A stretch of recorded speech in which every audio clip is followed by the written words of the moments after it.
We've got a country that the poverty level is wealth in 99% of the rest of the world.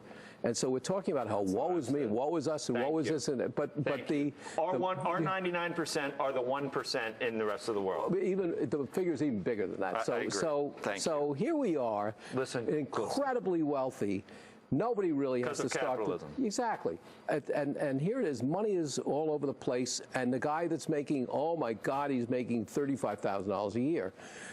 Why don't you try that out in India or some countries we can't even name, or something like China, any place. The guy is wealthy. You hear that, America? You hear that? 46.5 million people who are living in poverty in America. Do you hear that? 47 million people whose food stamps were cut. You hear that? Everyone who's being turned away from food pantries that are running out of food, as documented by our own Ned Resnikoff. Do you hear that? Kids at home on a snow day who aren't eating today because you only get your regular lunches from school, and a snow day means you don't get lunch.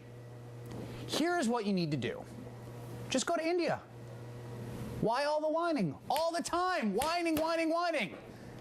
All right, the views you just heard at the top of this segment were those of Bud Conheim, the bebow-tied, befleeced, and bespectacled co-founder and CEO of Nicole Miller.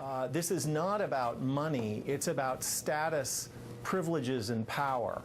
And, you know, the current sort of trickle-down economic orthodoxy is amazingly confirmatory of the power and status and privileges of people like Sam Zell and others, right? The idea that markets are perfectly efficient, that the rich business people are job creators, all of this is basically designed to confer power and status on these folks. And so when you begin to challenge that status by calling into question the idea that, for instance, that economic inequality is a good thing, which is what they would hold, again, you're not challenging their pocketbooks, you're challenging their manhood. And you have to remember that for a subset, you know, look, this is my world, I know a lot of these folks, and so, you know, for a subset of these people, the most important thing in the world is status, privilege, and power. They have sacrificed everything for it. These are the people who did not go to their kids' soccer games, right?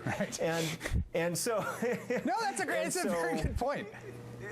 Right? So these are, a lot of these folks, I mean, it's, you know, these are borderline sociopathic people, and they don't care about other people. Well, I don't want to call people, I mean, I don't want to diagnose anyone from afar. Let me just stipulate. Yeah.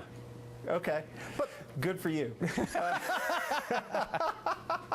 So if you accept, for instance, the efficient market hypothesis, the idea that markets are perfectly efficient, then the rich deserve to be rich and the poor deserve to be poor. Look, if you believe that, when you roll up in your $150,000 Mercedes to some poor family begging for food, you don't have a moral crisis. You roll past thinking to yourself, well, that all is good in the world.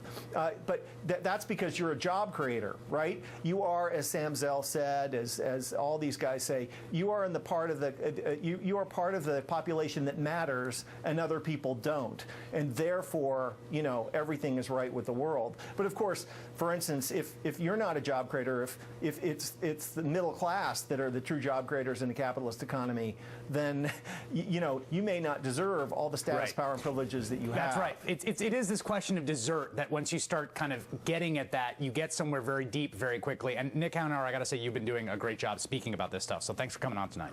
Thank you. Nick Hanauer, venture capitalist. Thanks.